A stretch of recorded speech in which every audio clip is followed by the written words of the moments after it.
Welcome everybody back to another episode of Conversations with Carol. I'm joined with a good guest of mine, is a member of the family per se, somebody that knows my mom very well. I want to welcome Carl Domino to the set. Thank you for coming. You're a man that have to go through your accomplishments. You're a former House of Representatives member. You got your MBA at Harvard. You have your own law firm. You've raised quite a bit of capital with different other investment funds, and you also were a member of the Naval Reserve too, you retired back in 1989. So I welcome you to the set. I thank you for being a guest on the show, and thank you again, Carl Domino. Well, great. It's great to have met you, although as I point out, you could have gone to Florida State. That would have been better. But I really enjoyed, your mother and I were whips at the same time, counting votes. We served at the same time. Of course, she went on to become lieutenant governor. Mm-hmm. But the one thing you and I share is we both come from military families. Yeah. My dad was a Marine for 27 years. Of course, your parents were in the military. And I think that has a lot to do with the kind of people we became. But I'm glad to be here today. I've been very lucky in life. But as you know, luck has something to do with it. You got to work hard, too. Yeah, that's definitely true. And I want to get into that a little bit because you're a person that has... Your resume is very impressive, and you did a lot of these things early on at a young age. You retired, you graduated from Florida State, one of my rivals at the time, but now we're in the Big Ten. And then after that, you went to Harvard and got your MBA. And what I want to ask, there's a lot of young people nowadays, especially with COVID and everything going on. There's been a lot of scrutiny around kids going back to school and getting their education, and then once they graduate, getting into the workforce. And now they need another 5 years of experience just to even be considered to hire for a job. And I know back then that wasn't the case for you because it was merit with having an MBA or going to a Florida State or coming from a Harvard, where once you graduated, it was almost seamlessly everybody was giving you jobs around the time that you did graduate. So what would you suggest to the younger folks that are contemplating whether or not they should go back to school or they want to continue their education, or even after that, getting a job in the workforce with their degree that they did earn? So what would you suggest for them? Well, it was a long, long time ago. I happened to graduate Florida State during the Vietnam War. Mm-hmm. I knew I was going to go in. Frankly, one of the keys even then, though, to get a job was they looked at your resume. They would hire you. For example, as an accounting major, accounting firm hired me, but only because I had almost top of the, grades at the top of the class, but a lot of other leadership activities. And then Harvard, I had been in the military, I'd worked and been in the military, and they didn't let you come right out of undergraduate school. Now, pretty rare to have people from Florida State going to Harvard, but in the 60s when I first got interested in politics, Jack Kennedy was my hero. Mm-hmm. And I had a choice, luckily, to go to Harvard Law or Harvard Business. I went to Harvard Business. So I think when I give career advice, and I don't do much of it, I guess the things are, there's no one path. If you've got talent in a certain area, eventually it's going to work. Right now it's maybe hard to get a job, but that'll change. Yeah. I do think that the best thing to do is if you're lucky enough to follow your passion, if to do something that you really like doing, mm-hmm. that you want to do. And I don't know if you want to be a pro football player, but most kids want to be pro athletes. Most boys want to be pro athletes, but very few get there. Yeah. Money management, it's a great thing. But I've always said I've never gone to work a day in my life. Mm-hmm. And I say that because I've always enjoyed what I was doing. And that included, when I was stocking groceries to make money on the side, when I was flipping hamburgers at Florida State. So whatever you do with a passion. And I know when you're 22, 23, God, the world's going to pass me by. Yeah. Well, guess what? I went to law school at age 70. The world doesn't pass you by. Yeah. So figure out what is your passion.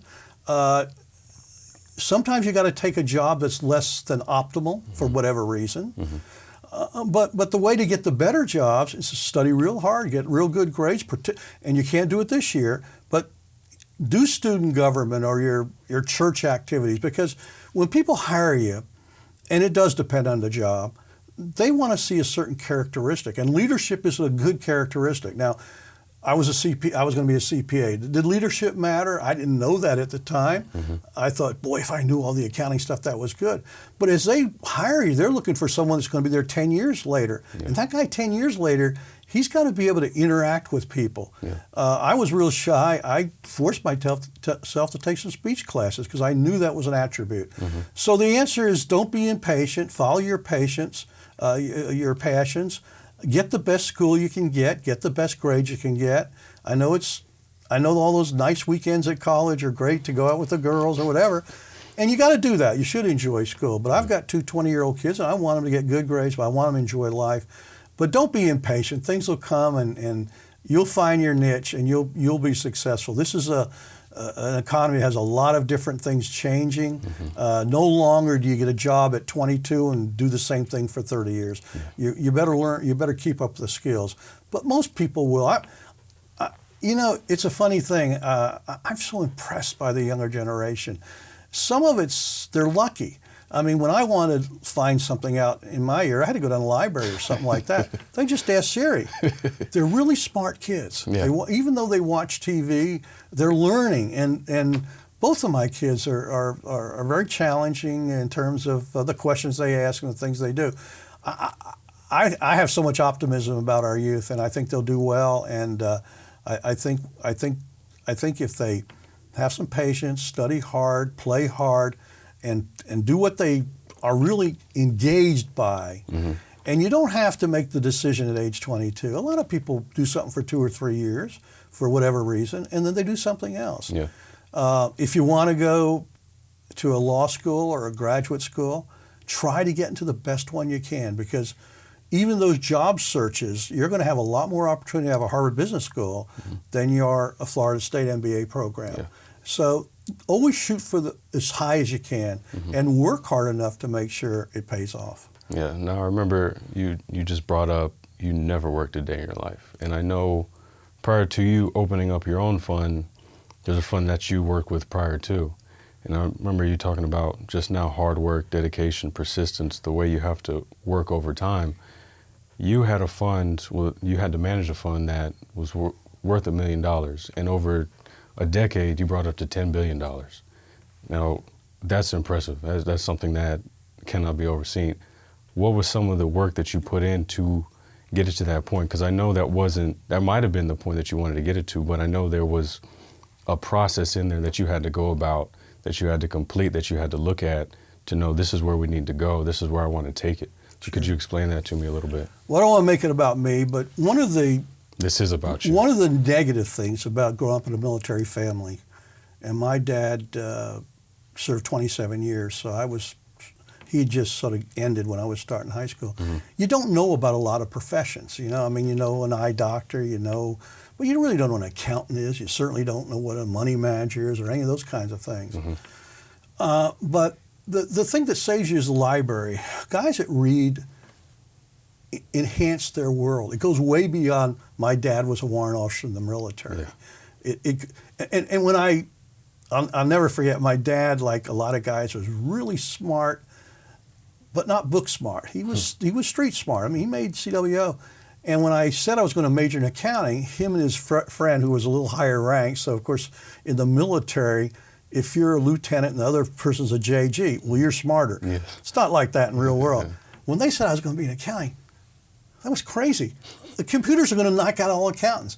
And my dad was of an age when his father, and they grew up in a small Mississippi city, and they were big fish in that small city. They had a grocery store. Now, they lived in the back of the grocery store, and the Depression comes, and all of a sudden, my dad's family doesn't have money. That's why he went in the military. So I took a class in high school where we studied the stock market, and I fell in love with it. I'm a numbers person. I'm very competitive, and I was very small. I couldn't play football or any of that stuff. I wanted desperately in high school to get a letter. So what do? You run cross country. I ran cross country, won the state championship, not because of me, but I got my letter. So you then get a real break in life after the military. You go to a Harvard Business School, and when you go to a Harvard Business School, you can pretty much choose where you want to be. And by then I decided I want to do something in Wall Street. And The only thing I excluded was I really didn't want to go to New York City. So, you know, life is sort of lucky. I graduated Harvard in '72, and I found this little firm in Philadelphia. It had been around for a long time, but it wasn't that big. But I liked the people. I went there. And in '73, a bear market started. So here I'm a fresh MBA. I was married at the time, didn't have a lot of money, and they cut my salary because the market had gone down. But that bad thing turned out to be a good thing. Why? Because although I was only making I was making $15,000 at a time, the guys were making 40 and 50. They had to fire them. And I got to manage money in a couple of years. So in a way, it's luck. We had some good marketing people. And I don't want to make too much of this, but there were most Saturdays and Sundays when I was on the train from North Philly to downtown Philly and reading research material while other guys were having fun. So I think it's a combination. You got to be lucky. I really love the job. I love investing. I wake up to CNBC. I'd go to sleep to CNBC even today. And the company grew, and I grew with it. So I joined a company, had about 300 or 400 million. When I left, I had 20 billion. I oversaw 13 billion. Then, of course, I started one down here. So you got to be lucky. In that game, just like your game of football, you could be really good, but there's 10 guys maybe better than you. In my business, it's the same thing. I'm competing with guys from Citibank and JP Morgan. But we were doing institutional money management, and institutional money management is sort of a numbers game. What is your numbers relative to other guys' numbers? Our numbers were pretty darn good enough to build. We got our first $1 million account in 1975. When I left, that was $13 billion. And then the firm down here, I built up to $2.5 billion. So I love to compete. Investing is sort of you got to look, it's like duck hunting. You got to shoot in front of the duck. If you shoot at the duck, you're going to miss them every time because they're moving. So you got to be thinking about what's going on in 6 months and 12 months. And you also got to realize, like any good defensive back realizes, there are going to be some days when you're going to have a bad day. You're going to buy stocks that are going to go down. And if you let that own you, then you're not going to do very well. So once again, the whole principle of when I was in the Navy, doing this, and I've always had 2 or 3 jobs. I taught at a college. I was in the reserves. I always enjoyed those things. I never had a feeling for a minute that I had to do it because I needed the money. I needed the money. I could tell you that. But I loved doing it. It was real fun, and it's still fun. And then when I got my law degree, I don't really, I don't try to make a living at it. I do mostly pro bono stuff. But once again, I enjoy helping people. I enjoy going to court. I enjoy studying cases. It's just fun stuff to me. So if you're lucky enough to say at the age of whatever I am, I've never worked a day in my life, then you've really been fortunate. That's cool. And I do want to get into your law stuff, but I want to stay on this topic because you said that a lot of people are hit with adversity, and there's days where there could be weeks where things aren't going your way. And I know there were times where that happened to you. And I know you were saying that you have to continue to persevere through that. But how do you do that? Like there's some people that are hearing this and they think, oh, okay, that's good, he said it, but how are some of the ways I can do that? How are some of the ways that I can talk to myself? How are some of the ways that I can manage myself each day to know that if these negative thoughts come in or if I do something bad, I don't harp on those mistakes, but rather see the opportunities in it, the learning lessons, and then continue to move forward? How would you kind of word that to somebody listening? Well, you said one good thing, which is you should learn from your mistakes. I mean, some people are buried by their mistakes. We had a guy when I went to work for my firm in Philadelphia that was a really smart guy, and he managed this little growth fund. And if you looked at the market in starting in 73 and 74, it was down about 40%. And this poor guy, through no fault of his own, could not make the right decision. If he sold A and bought B, it was going to go down. And frankly, after 12 months, he just couldn't do it. I mean, he just mentally was uncharged. So part of it is, I think, try to work yourself out. You play football, a wide receiver beats you on thing, well, you practice against that move. You buy a bad stock, you try to figure out best as you can, why did that stock not work? Now, you got to realize 30-40% of the time, stock's not going to go up. But if you have confidence, if you're willing to spend the extra time looking at balance sheets, which isn't fun, that stuff, once my company got big too, we could talk to companies. In other words, I don't hesitate to call the president of a company. And some of my accounts were big accounts, like IBM and AT&T and Dartmouth College. So I was talking to people at a very high level. So I guess when the bad times come, you figure out why they're bad. Is it your fault or is it just the environment? I mean, in 73 or 74, no one was going to make money in the market. 6 months ago, no one was going to make money in the market. But if you have confidence in what you're doing, you understand that the bad things pass you by. I have a philosophy that stocks are the place to be, and I can document that. So I think you just got to look adversity in the face and the best you can. Don't let it beat you down, and you do that by, if you're an athlete, and you took that third strike curve, maybe next time you take 100 curves in the batting cage and then you don't hit them. We were talking about golf. Yeah. You're going to miss a lot of putts. You can't let it define you. Yeah. In things like accounting and things like investment management, the more you study, the more often you're going to be right. But you got to, I guess, understand no matter what your profession is, you're going to mess up sometime. Yeah. You're in the Navy and you're doing most things by the book, and there's something you do that you forgot. You're in legal practice, and I had a case that, thank God, it was the other side. You had 14 days to do a response. Well, this guy did 21 days. He took 21 days because he was following the federal rule instead of the state rule. Well, I was supposed to have a big hearing tomorrow. It's been canceled. So you're going to make mistakes. But, once again, you just accept them. You try to learn from them. And you don't make, never try never to make the same mistake the second time. Yeah, that's real good advice right there. Now, getting into your law profession, you have your own law firm, but I think what's interesting about your law firm, like you just brought it up, you're doing things pro bono. You're doing it in the active because you care about people in society, and with everything going on today, bad legal representation, no legal representation at all, or misrepresentation, you are trying to change that. You are going out there, you are somebody that's made a lot of money and could have went to a big firm, could have done other things besides representing people that don't have representation. Why did you want to do that? What made you get into that? And it's similar along the lines of the movie that came out, Just Mercy, and you're doing almost exact same thing. You're representing mainly African Americans, people that are getting misrepresented in the courtroom. What prompted you to want to do that, to help? And I know you said that's something that you love to do, is be in the courtroom and help out. What made you come to that or want to do that? Well, you mentioned Jess Murphy. Of course, as you know, Brian Stevenson was not a wealthy kid. He went to Harvard. He took a summer job, basically, intern, and now he's got a big organization. And he's done some remarkable things because the legal system in many ways works so well. The last few days we're listening to the testimony of someone who's going to the Supreme Court, and there's a lot of good explanations how it worked. I chose when I was young to go to get the Harvard MBA rather than the Harvard Law School, and frankly, not for the best of reasons.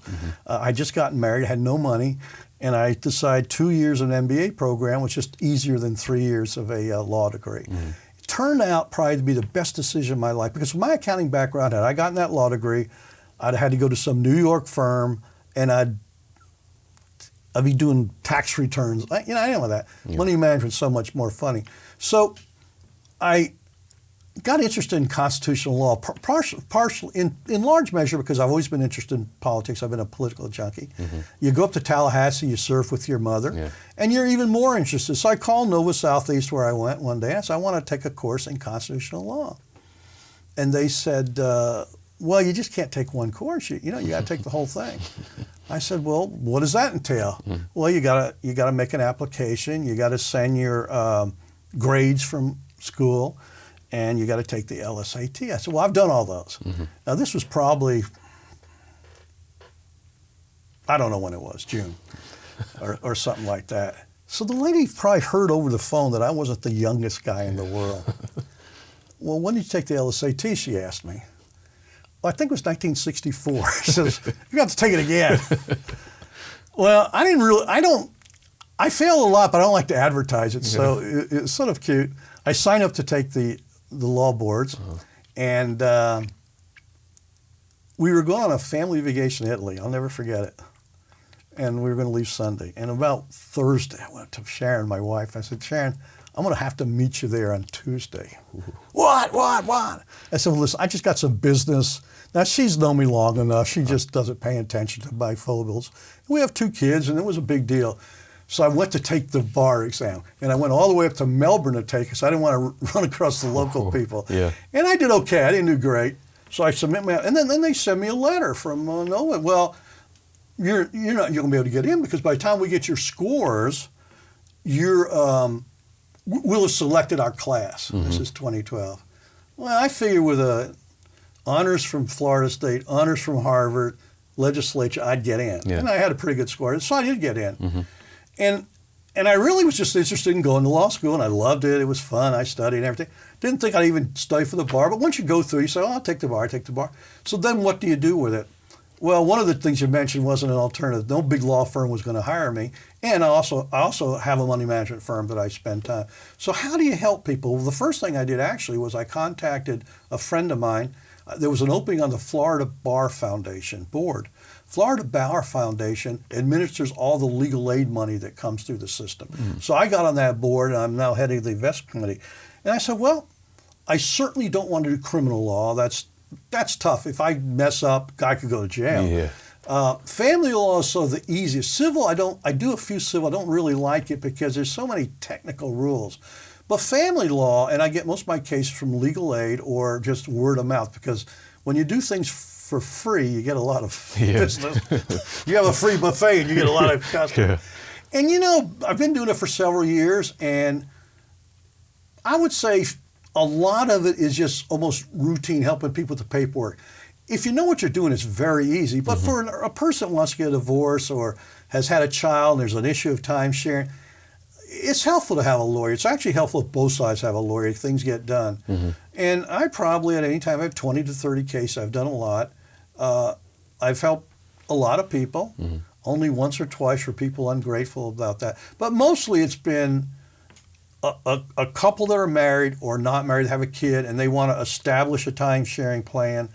And in most states it's called custody, but in our state it's called time sharing. And then they do child support, which has to do with the time sharing and your incomes. Of course, if it's a marriage in this state, it's automatic. You automatically can dissolve your marriage. No one can fight that. It's a no-fault state. And if I get a client in, say, from legal aid, and they come to my office and they've got to sign a representation letter and I do their petition, if it's uncontested, if the other party is interested in going forward, I can get that done in about 3 months. But now, if it's contested, it's 6 months to the year. I've had cases. I had one lady. It was a shame. It took almost 2 years. It just the father had moved to Alabama, and he really wouldn't show up for the mediations by phone. But finally, we did all the things you've got to do, and you learn those tricks. So it's always nice to help people. And what's the selfish side of it? The selfish side is, it's a way to learn how to practice the law without putting anyone in jeopardy. In family law, you're really not going to do that. The second part of it is, I couldn't look my clients in the eye and ask them to pay $300 or $400 an hour. I mean, I know it's not that complicated stuff. And I see lawyers on the other side, they got motions of this, and they're just they're just running up the fees. I'm sort of cynical about the business. We have 80% of the people in the state really can't afford a lawyer because it's so darn expensive. A simple divorce, unless there's a fight, $500, $1,000, but most go to law firm, $5,000 for a retainer. And then they're doing this. They always eat up the retainer and they get some stuff. I see it in family law. I see a very long time to get into court. I see a situation where usually men don't pay the alimony they've been ordered to. We go back to court, we get an order of contempt. I'm back there another year because they still don't do it. The only reason generally that they'll put you in jail if you don't pay is child support. And child support's for the benefit of the child. And I've seen guys in cuffs when they didn't pay. All of a sudden they come up with that $150. No, yeah, always. But basically, without the legal profession, certainly in criminal areas and civil areas, we would not have a very good society. So it's a strong thing. I just wish we could make it more affordable for the average person. And maybe one of the things that's going to happen here is with the COVID thing, now we're doing everything over Zoom. why do we need to go to court? Let's say I had a couple come in, the lady came in, she wants a divorce with a man, and it's a simple thing, they've all agreed. Well, in the old days, I had to go to court, sit around for half an hour, 5-minute hearing, judge asks about 5 questions. I can do that on Zoom without leaving my office. Well, in concept, at least, that means I should bill a lot less, and therefore the system should be a lot less expensive. So if I had an opportunity to make it an easier system to deal with. But I do caution people to get lawyers. A few cases I've had with wills, with divorces, people have used things like LegalZoom.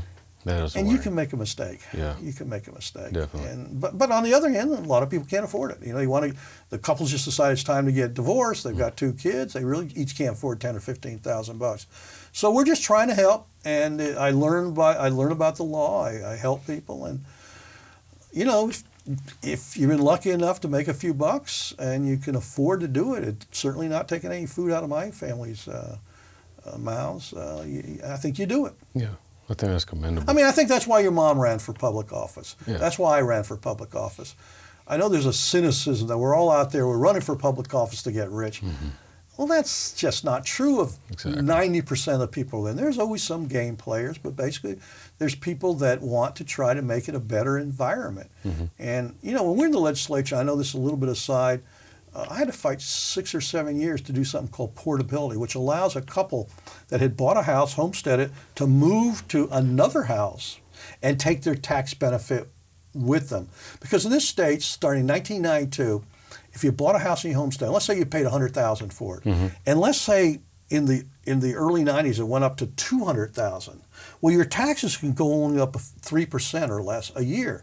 So you're paying maybe 10 years later, it's a $130,000 house. But the second you sold that house, and let's say you bought the house across the street for $200,000, all of a sudden your taxes are going to double or triple.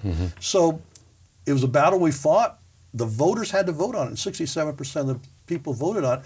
But it's a tangible thing that helped people live their lives, keep as much money away from the government as spent, and it's something I conceptualized, I fought for, and I had it passed. So when I look back, I didn't just go up there to sit in a chair or become a rep. I went up there to do stuff, and it's why I went to Vietnam. I mean, I never had to go to Vietnam. I had bad eyesight. I could have stayed out of it all. But I'd been brought up by a military family, and if there's a war on, you go to the war. Why would you want to sit in NAS Jacks and send stuff over there? You do what needs to be done at the time. And now a lot of people don't. I wouldn't say a lot, but there are people out there that don't have that same mentality. It's always, what can somebody else do for me? What can somebody else do for me? Let me sit back on my butt and wait for somebody else to help me out, get out of my situation. But you took the positive approach. You took the aggressive approach. You're like, look, I'm going to get this done. I need to get this done because it's my duty. It's my right. Now, I know we got into the family law, but what is your outlook with just the whole judicial system in general? I want to keep this kind of geared towards what's going on now today, because it's so sensitive on everybody's mind, because there's one side that says one thing, this needs to be done. There's another side that says this needs to be done. And I think there needs to be a middle ground. And I'm always trying to voice a solution here, because I feel like that's the only thing we can do. We can't keep fighting with each other, because nothing's going to get done. It'll just be a revolving, vicious cycle. So what do you think needs to be done? Because you're there, you see it all the time, as far as what's in the courtroom, how justice is served, how you're able to help. What do you think needs to be done with now and then going forward? Well, the thing is, when you're old and you study, you understand that some of this controversy and fighting happened when we started the country. Yeah. Remember, there was there were guys shooting each other, hitting each other. There's always controversy. The political controversy will never stop because of TV. You now have an environment where if you say something that sounds good for the other side, and then is publicized among your constituents, they may never vote for you again. So I think you've got to accept it. And I don't think there's a solution to that. If anyone's watching TV, these hearings for the Supreme Court nominee are fascinating. It's like going to law school. It's like getting an education. The system is the greatest system in the world. I had the good fortune to spend several days, twice, with Justice Scalia. And the thing he pounded in our head was that we are what we are, not because of what's in the Constitution, per se, but because of the separation of powers. As he would put it, you could go to any country in the world, and they've got a Bill of Rights. You know, they've got constitutional, but guess what? They don't have a judiciary that interprets the laws that the legislature does, that looks at what the executive, that balance of power, checks and balances, separation of power, keeps us from being a tyranny. And so by and large, I don't know the answer exactly how you get people on the same length. I think it's going to be very, very difficult because there's so much money now. There's so many special interests. And even 20 years ago, between the two parties, there might be a little bit difference in a way. Let's take police, for example. No one disagreed 20 years ago. Now, maybe some people thought you needed police to be funded at this level and another. You've got major politicians saying defund the police down to zero. That's not an area you can compromise on. Same with national defense. The present administration has built up our national defense, but there's other administrations don't believe we need an army. You know, these are so fundamental differences, and I think the other fundamental difference is between capitalism and non-capitalism. I'm a person that thinks that all the greatness of America, and I do believe we are the greatest country ever, a lot has to do with the capitalist system. It's a system that allows Nolan Carroll to choose to try to play professional football. It worked out for you, but it may not have. There are many kids that try to play football. They don't make it. But you had the opportunity to do that. I had the opportunity to go to one of the great schools in America. I couldn't afford it, but somehow we figured how to get through. I used the GI Bill. America's got more patents every year. You think all these great companies that entrepreneurs, I mean, think of these young kids that are starting companies that are worth $1 billion. In America, that free enterprise system is so important. And if we smother that with regulation and taxations, yeah, it'll take a few years. For a few years, we'll say, oh, yeah, this is a great life. But it won't be. It won't be because freedom is so important, both in terms of our social discourse, but our economic development. One example is we create most of the new drugs in the world. Well, one of the political candidates who didn't make it in his party basically wants to demonize the drug companies. Well, those are guys that are inventing cures for cancer and other things. So I'm not sure it's ever going to go away. I think the difference is so fundamental now that there isn't that core agreement either on the capitalist system or on so many social issues. We're just going to fight through it. And we'll probably survive. It's a lot of smart people. But see, that's the strength of federalism. What is federalism? Federalism says the federal government does certain things, and the state governments does a lot of things. And the state government is sort of an incubation for ideas. And let Floridians decide on a tax policy. Well, we don't have a personal income tax. We don't have a death tax. That brings in a lot of people to the state. And yet people say, well, our schools don't get enough money. Well, that's a decision that the people have made. They've traded off. And in fact, if you look at U.S. News and World Report, I have an argument with a friend of mine. Maryland schools spend about $16,000 a person. We spend about $9,000. Our schools are equally rated at the high school level. We have a lot of wonderful schools in the state of Florida. So I think it's with us for a long time. I think if the system holds up, the system, the law, that's what's so scared about this notion of packing the Supreme Court. We've always had a Supreme Court of 9 people, or at least for 150 years, and sometimes the liberal wing's there and sometimes the conservative wing's there. I consider it more originalist versus living constitution. Originalist, Scalia termed that, which is you believe in the Constitution as written and the meaning at the time. But now we have a party talking about, well, if we lose this and there's 9, as soon as we get power, we're going to make it 12, and we're going to have our 3 guys come in. Well, Franklin Roosevelt tried that in 1936. But if that happens, then you just will not have a Supreme Court. Then all of a sudden it goes away. So I continue to be optimistic. I see the young kids being very smart. I see our inventors inventing a lot of unbelievable things. I can't keep up with the technology. But, you know, that little cell phone that I have in my pocket, when I went to undergraduate school, there's a room 3 times bigger than that had the mainframe computer that I learned on. Now it's much more powerful than that little cell phone. Yeah. If we don't regulate, we'll keep getting those benefits for our people, and they'll be more prosperous. Our generation, the next generation, will be more wealthy than we are. They'll be better educated than we are. They'll be healthier than we are, as long as we stick to the fundamentals of free enterprise and freedom. And I'm just absolutely convinced of it. That's great words. Great words coming from you, and definitely appreciate you coming on the show. Conversation with Carol. Didn't want to keep you too long. You know, I know you've been watching famous TV. for not being a short answer person. No, I know this. As Man. you can understand, I guess, like many people, I'm a super patriot. I believe in America. I was willing to go to war. No kid at 22 goes to war and expects to be killed. Yeah. But some are, and you understand that risk. And yet I was lucky to have 2 great parents. We weren't very wealthy, but it allowed me, the system allowed me to rise above that. In I don't know how you measure. Do you measure it by wealth? No, I measure it by having a happy life, bringing up kids. But that's the America that I grew up in. I want to see that America stay around, and I think it will. I really do have a lot of confidence in our youth. I have a confidence, although it's a little liberal, our educational environment. But these kids are smart, and they're learning things, and it's going to be good. And we're going to have a great future. The one issue of getting old is you're not going to get to see it all. And hell, I want to see Florida State win a national championship. I'm not too confident about that anymore. You have to wait maybe a couple of years for that. It might be. But you witnessed a couple though. You witnessed some before. I saw 3. I know. Witnessed some. It's crazy. I only beat Florida State one time.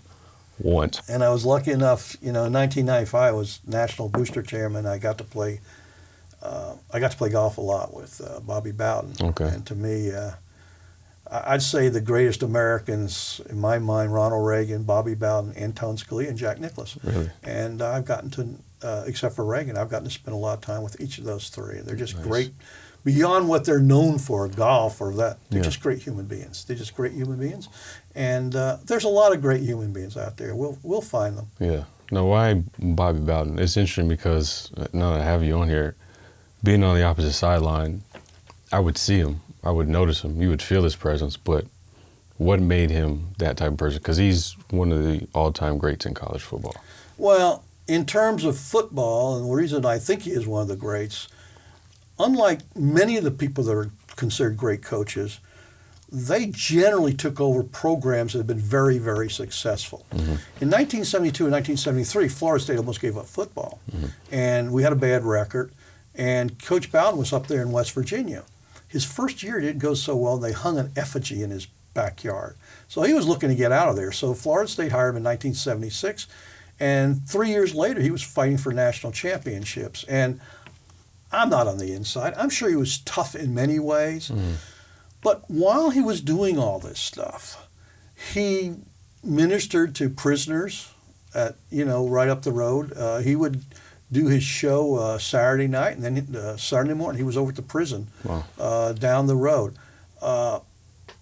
He's just a good person, very good human being. So aside from being a great coach, and I don't know that anyone will ever break his record, 14, 15 years in the top 5. Maybe someone will. But that's a hard thing to do. Definitely. And I know there's some players I've talked to that weren't in love with Bobby Bowden. But, he had to make some tough decisions. But I think he's a great human being. Unfortunately, he's 90 years old now. He's got the COVID. Hopefully that'll be by. But you don't find many, and there may be many, many more. But he's the one I got to know. He did so much for Florida State. I was not an athlete, but I loved it.